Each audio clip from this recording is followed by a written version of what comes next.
Hello and welcome to a new episode of Nile Magazine. Today we have a lot of interesting segments, so stay with us. Our first segment is Story of the Week, and in it I'll be continuing my interview with Dr. Heba Nayef to learn more about her story of success. It will be followed by the Eye of Horus, and in it we will be looking at one of Egypt's most interesting touristic sites. As for the cultural review, in it we will be attending one of the concerts of the Arab Music Festival, and we will be enjoying together the concert of the celebrity Egyptian singer Muhammad Sarwat. Finally, in memories, we will be commemorating the birth of the late celebrity Egyptian actor Ahmed Zaki.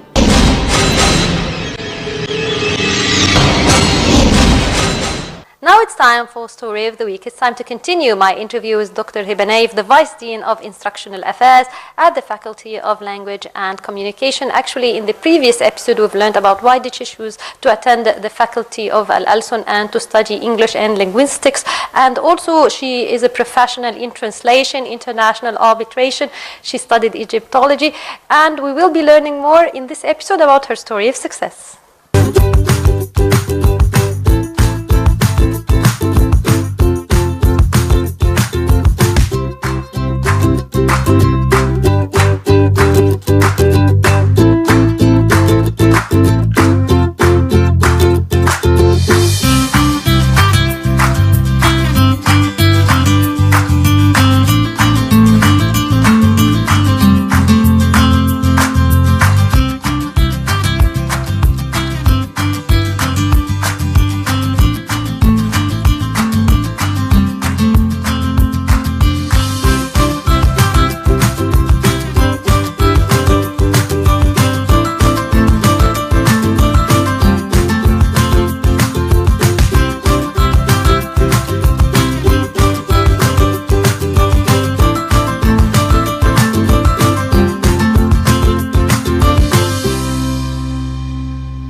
Now it's time to continue my interview with Dr. Heba Nayef, the Vice Dean of Instructional Affairs at the Faculty of Language and Communication. Welcome with us once again. In the previous episode, we talked about why did you choose to study at Al-Alsun, about your experience with linguistics and translation and arbitration. We've also talked about some of your researches and, of course, entering the field of mass communication and journalism. Now I'd like to talk to you about another thing you're passionate about, which is Egyptology. Okay. First, when did you decide that you'd like to learn and study Egyptology? Well, actually, as I told you before, I'm from Upper Egypt, from Al-Minya, and Al-Minya was the capital of ancient Egypt at the time of Akhenaten, the 18th dynasty. So ever since I was a child, we had these tours to touristic places and monuments, etc. But I never thought that I'm going to study it academically. Till I started to do my research and travel abroad. Then I discovered that as an Egyptian, there should be something different about me, about my research work. And what's so unique about any Egyptian is the culture, the civilization. So I went for, corresponding with the Egyptology department at Oxford University. Then grew some, friendship between me and a couple of people there. And we started to exchange research work, and every research I do, even the one I did on Daesh, I did research on ISIS and the discourse of terrorism. I started it with the other in ancient Egypt. When I talked about linguistic sexism in media, in print media in Al-Ahram, I went to ancient Egypt and I started to study the gender and linguistic sexism in ancient Egypt, which was not there, by the way. The ancient Egyptian language was not biased against women at all. So, and then I said, okay, it's high time to go for some academic research, and started it on 2013, and started to take some courses, enroll in universities. I could have gone to, of course, to Egypt here, the faculty in Cairo University of Archaeology. But because of the time limit, I was not able to attend daily there. So, but abroad, there's more flexible way of studying. So I started in Pennsylvania, and then I went to Exeter, and got so many courses and a diploma certificate there.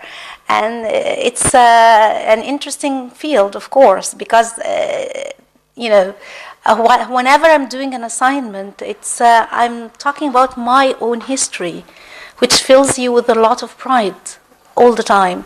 You're talking about the glory of ancient Egypt, and you wouldn't realize how great your country is unless you start to study its own civilization. And then I realized that, yes, Mustafa Kemal was right when he said, إن لم أكن مصريا لوددت أن أكون مصريا. If I were not born Egyptian, I would have loved to be Egyptian. Because it's like I always tell my students, it's like God ordained that some people should be blessed by being born in this country and by having the Egyptian nationality and being related to this wonderful country. And you will never know it unless you study the history and the glory of Egypt. Now, what about the influence of Egyptology on your work as a professor of media and language? I teach courses, of course, for research work. I dedicated some research work for the use of language in ancient Egypt and the way women were represented language-wise and linguistically speaking, jokes in ancient Egypt, and so on. But with my student, it changed the way I address my student, because the more I knew about my country, the more I wanted them to know. And even for media people, because the graduates are media students, and they are going to be the media persons of the new generation. And I told them, you are the person that should really know how to appreciate your own country. If you did not appreciate Egypt, nobody would appreciate it. And you are the people who are going to sort of transfer such knowledge. And I teach, for example, with Ambassador Al-Arabi. I'm very proud to be his co-teacher in an intercultural communication course. And his presence in my course has influenced me a lot. And for the past 2 years, we've been working together. It's a wonderful experience. So when I talk about intercultural communication, one of the things that's written in the books that it dates back to the Romans, and they start to talk about Caesar and how he defined culture. And this is, of course, absurd, because you cannot talk about intercultural communication unless you go back to ancient Egypt. And this is what I teach my student. It's sort of all the time I tell them, you need to read the books and make the best of the international scholars. But again, you have to have your own thoughts and ideas, and that's why we are looking forward to put our own touch on the book we are actually right now teaching.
Also the Vice Dean of Instructional Affairs. Yes. Now, this is quite a burden, because in a sense you have to resolve issues, but still at certain times you have to be firm.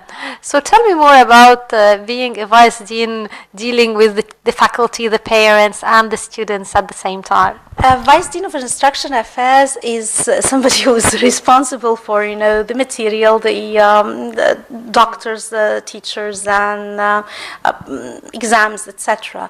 a lot of things, but I have been really, we should say so, I have been instructed and educated in this field by my dean. We have been together for many years, and she was my sort of mentor, and Professor Azza Hekal. And by being with her, I knew how to deal with the problems, how to understand. So when we started the faculty here, the College of Language and Communication in the Academy, it was a dream. And together she helped me understand what should be done and how to deal with the problems, day-to-day problems.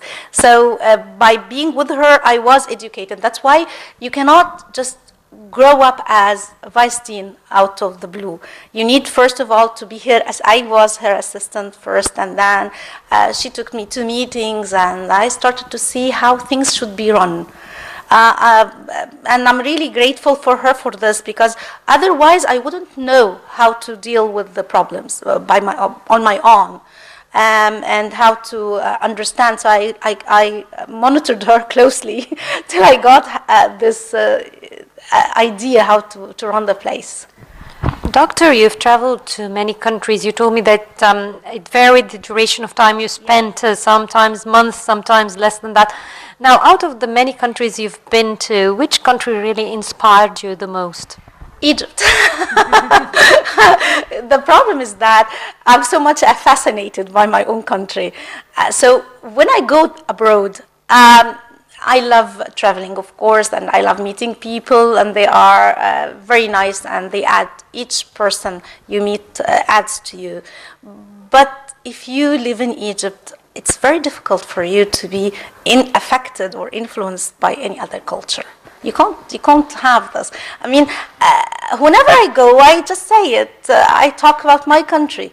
I will never be, I wouldn't have this cultural divorce phenomena in which the glamour of the other culture would attract me, because I have the Egyptian ideology, the ancient Egyptian ideology that Egypt is heaven on earth. I see my country as heaven on earth, actually. In that case, let me rephrase my question. Which country you enjoyed traveling to? I traveled to Spain a lot, actually. I love the southern parts of Spain. They are so friendly people, and I love Barcelona as well. But there's something unique about the southern of Spain. I need to go to India. This is the country of my next stop. I love to be there. I haven't traveled to India, but because probably every time I tell my friends, let's go to India, nobody wants to go with me to India. But I will do it on my own with my husband probably next time. Hopefully you will. Now, being a successful Egyptian woman, definitely you must have faced many challenges. Which of them you'd like to share with us? Well, would it surprise you if I said I didn't face the other, unique challenges that a man wouldn't have faced? I mean, there was nothing particular about me being a woman. Mm-hmm. I was raised in a family which adores girls, actually. My uncles, my father, everybody looked upon women as very valuable and equal. We are an egalitarian family. And then I went to work. I found that practically every person around me is pushing me. My dean, the president of the academy, the vice president. Nobody made me feel that there's something wrong of being a woman. On the other hand, no, I do not think so. They encouraged, women. So probably I am lucky here in this field, because whoever the male figure always pushed me to success. Yes, with my husband, of course, I have to admit to the fact that I've got the most wonderful husband in the whole world, and he is the one who's pushing me all the time to success.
Dr. Heba, actually one of your researches was quite interesting. It was about how the political leadership addresses women, and actually that research you also presented abroad. So would you tell me more about it, please?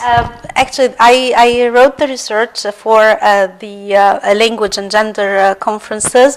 The International Association of Language and Gender is the top-notch association for the use of language for women, and it has, biannual sort of conferences. And last one was in Hong Kong. I was not physically there. I was not able to do, but I sent my research, and the head of the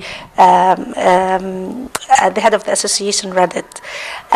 It was peculiar because it was about the way authority, when they represent women in different way, how does this have an impact or effect on media representation or women representation in general. And we had an experience because during the period of President Morsi, he addressed the women in particular way. And we had a different type of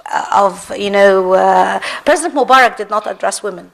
Okay, he addressed all the nation, but he did not address women in particular. President Morsi addressed women in 3 of his speeches, and I took another 3 of the speeches of President Sisi, and I wanted to linguistically compare the way the image is drawn between the 2 presidents, and will this affect the media or the portrayal of women or the empowerment of women, if we can say. And I got the statistics that we had a certain image, which is the background or the cultural background of the president itself. It affects the way he addresses women. So in President Morsi's way, he was talking about women as the one who stay at home, take care of the children, and they were always, linguistically speaking, goals. They are not doers of actions, they are always receivers of actions, the recipients of the action. And whatever is being done to them was not the positive thing, it was the negative. On the other hand, President Sisi was, even before his being the president, he presented women in a beautiful way. Actually, in my opinion, I was very proud of this, because linguistically speaking, he is always dealing with women as actors. Okay, they are the one who behaviors. They talk. They say. It's not being said about them. They are not the one who's being harassed, for example, or being protected, even positively or negatively. But they are the doers of the action, and it means that this is how he sees us. This is how he sees the Egyptian woman. And when the presidency, we had this dialogue with one of the top-notch scholars in the media discourse, Toon van Dijk. Once before the president came to power, he told me, I will bet, when I was talking to him about the speech in which he said to women, take your husbands and go into the streets of Egypt on the 26th of July. He told me, I bet that the reaction of the Egyptian media and the way the whole world will see Egyptian women differently, because simply the authority sees it differently. The political authority sees it differently. And the political authority here, we mean the Egyptian president. So I think that was, it's an academically, statistically speaking, we sort of calculate the words, and we analyze them. We have this qualitative and quantitative analysis of the words used by each of the presidents, and we came with this, and I came with this result at the end. This is a very interesting research. Actually, you have so many researches, but unfortunately, I have only one question left, and that would lead me to the final question about your dreams and aspirations. Well, what do I dream? It's a very strange dream, but when I was a kid, I wanted to be a zoologist. I wanted to live with in Africa. And my mom used to tell me, you are in Africa. I was not convinced that Egypt is in Africa. My dream is that one day I will retire, and I will go to have my own ranch with lots of animals and to live peacefully there with no causes to follow or pursue. And, I like to live in the countryside of Egypt. that's it. That's my dream, actually.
I'd like to thank you very much, Dr. Heba Nayef, the Vice Dean of Instructional Affairs at the Faculty of Language and Communication. Thank you very much for this interview. Thank you, Doctor.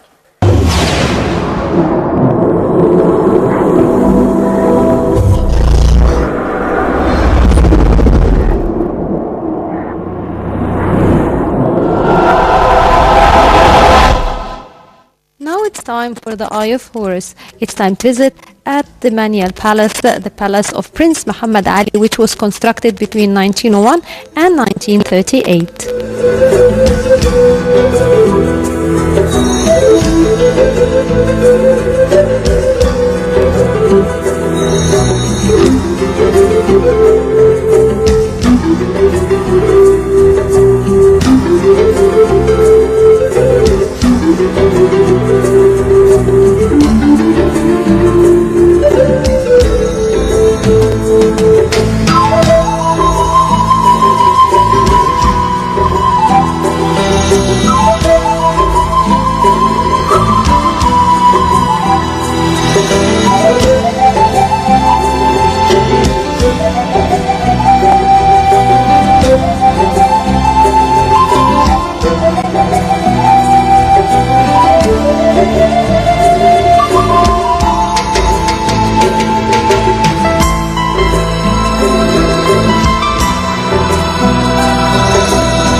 This room is open to the second floor. We can see the balcony of the second floor, and the walls are all beautifully painted with beautiful floral motifs, in addition to the beautiful ceiling of that room, which is a masterpiece of art.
For the cultural review, it's time to enjoy one of the concerts of the Arab Music Festival. The Arab Music Festival kicked off on the 1st of November and continues till the 15th of November, where 84 singers singing in around 45 concerts on 6 stages in the different parts of the country, and they'll be entertaining the public. It's not just Egyptian singers, but also there are singers from all over the Arab world. It's an outlet for the preservation of the classic Arab music, and today we will be enjoying a variety of songs, including the main concert by the celebrity Egyptian singer Mohammed Sarwat.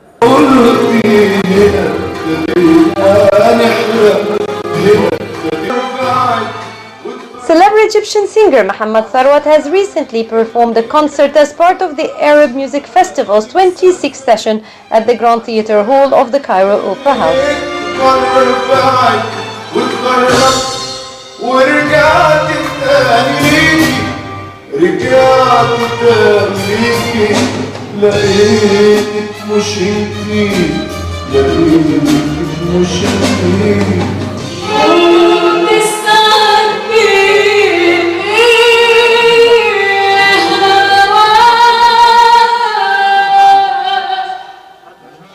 The night started by the performance of singer Yasmin Ali, who was followed by Tharwat's concert.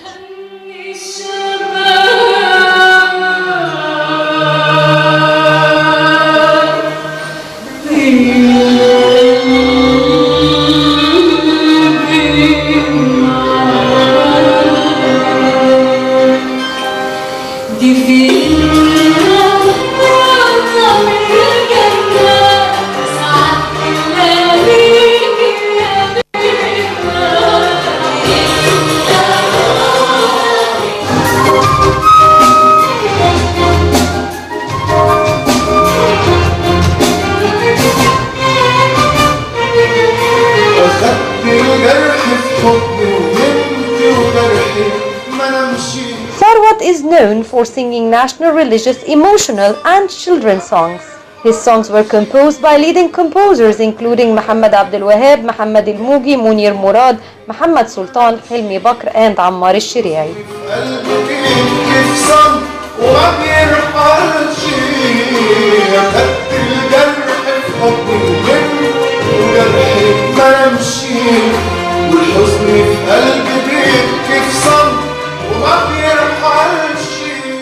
When we talk about the Arab music and Arab singing and the pioneers and preservers of it, not only in Egypt but in the Arab world, then we must mention the celebrity Egyptian singer Mohammed Sarwat, who's participating as usual in the annual Arab Music Festival. Mr. Mohammed, first, thank you for being with us today, and I'd like to ask you about the importance of your keenness on continuing to participate in the Arab Music Festival and your comment in its brochure that actually it's getting better year by year. Yeah, this festival started about 26 years now, and I was here in this festival several times, but I hope that the next period of the festival we must have new places in order to encourage the tourism, same as Luxor, Sharm el-Sheikh, Hurghada, Aswan, because the festival now has a great area of the audience of who is interested in the Arab music from the Arab countries also. Now, what about this year's festival, the type of songs you've chosen for this particular round? I chose one of my premier songs. Its name is Sa'aluni.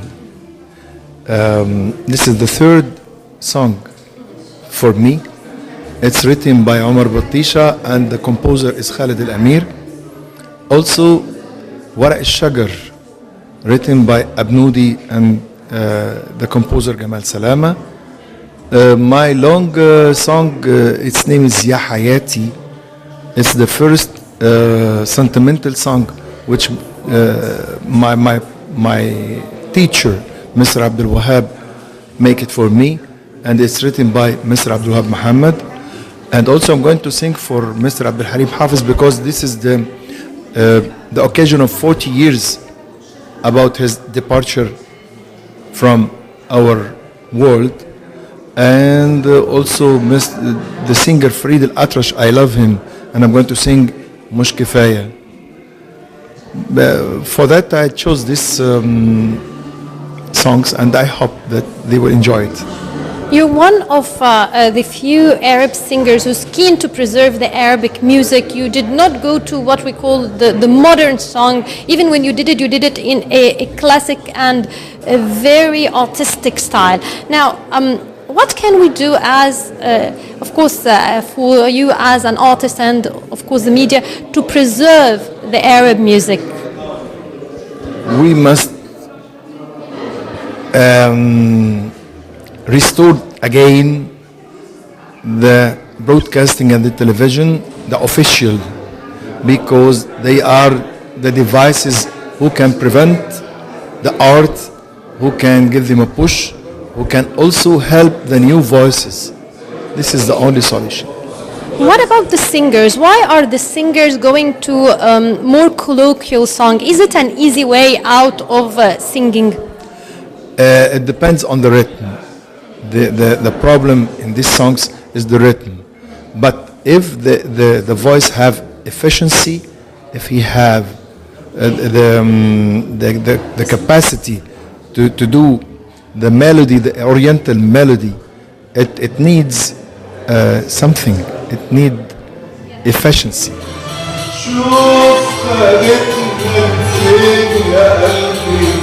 وشوف سابقنا فين شوف خدتنا فين يا قلبي وشوف سابقنا فين. During the concert, Tharwat performed a number of famous songs, including a new song entitled Hilm al-Umr. He also sang some of the songs of the celebrate late singer Abd al-Halim Hafiz in commemoration of his memory.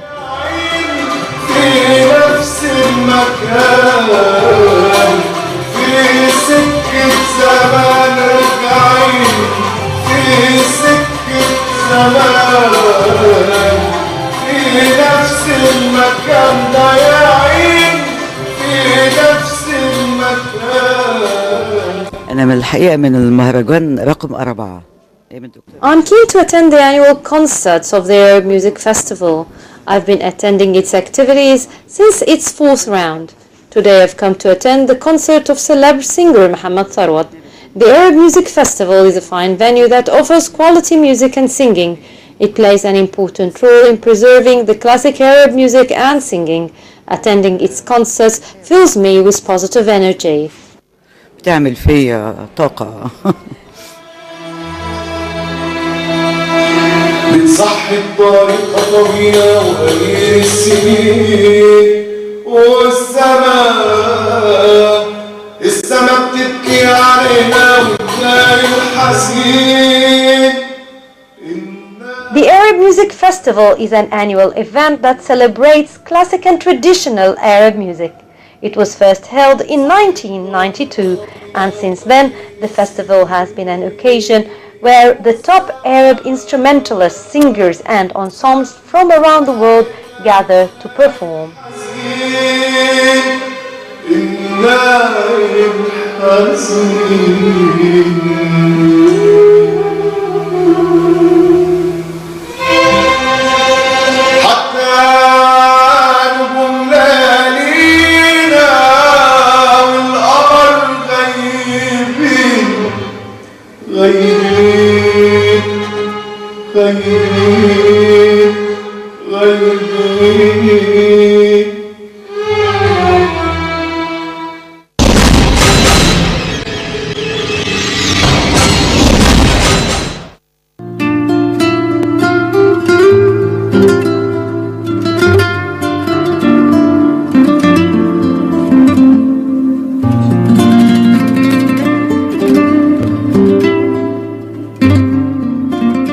Today in Memories we're celebrating the birthday of the late celeb Egyptian actor Ahmed Zaki. Ahmed Zaki Mitwalli Badawi was born on the 18th of November 1949 and passed away on the 27th of March 2005.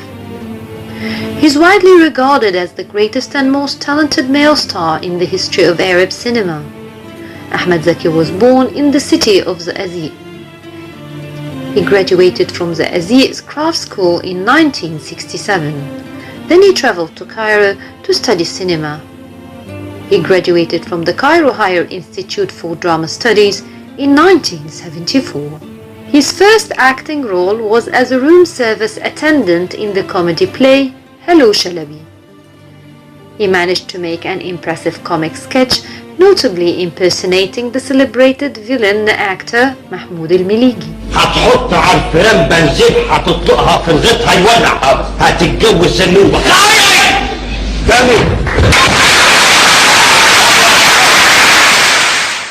He was also hailed for his role in the classic comedy play مدرسة المشاغبين. His leap to stardom began when he got a leading role in the successful 1978 comedy play العيال كبرت. الممول الأول لهذا البيت هذا الهروب يستتبع ذلك بالضرورة إن الدخل هيقل عن المصاري. Another successful endeavor was his television impersonation of the blind Egyptian novelist Taha Hussein, Al-Ayyam, The Days. He made his first film, أبناء الصمت, The Children of Silence, in 1974. Zaki appeared in more than 60 films throughout his career. وحضرتك تبع مين بالظبط؟ الوزراء ولا محامين التعويضات ولا شركات التأمين؟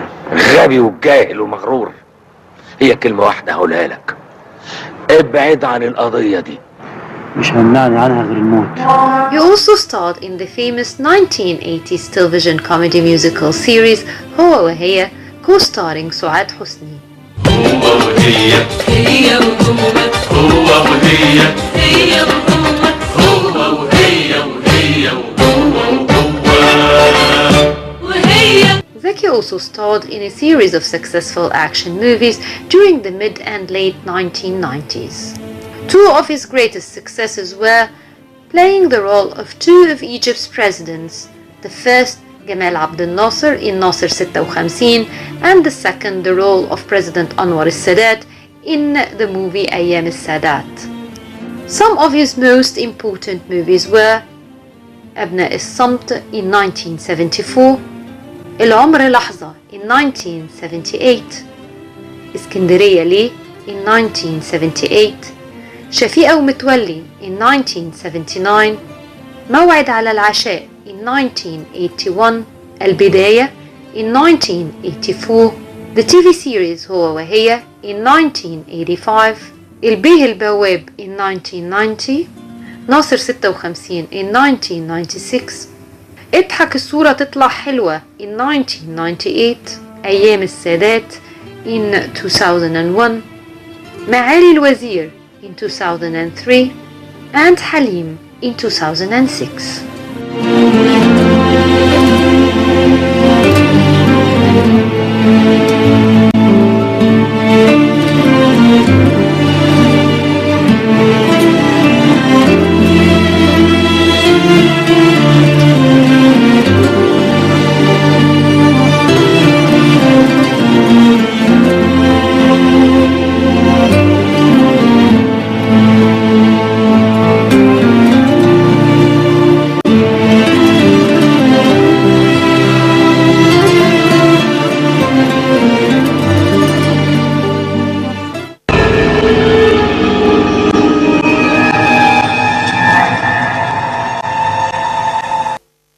By this we come to the end of today's episode of Nile Magazine. Until we meet again, it's goodbye.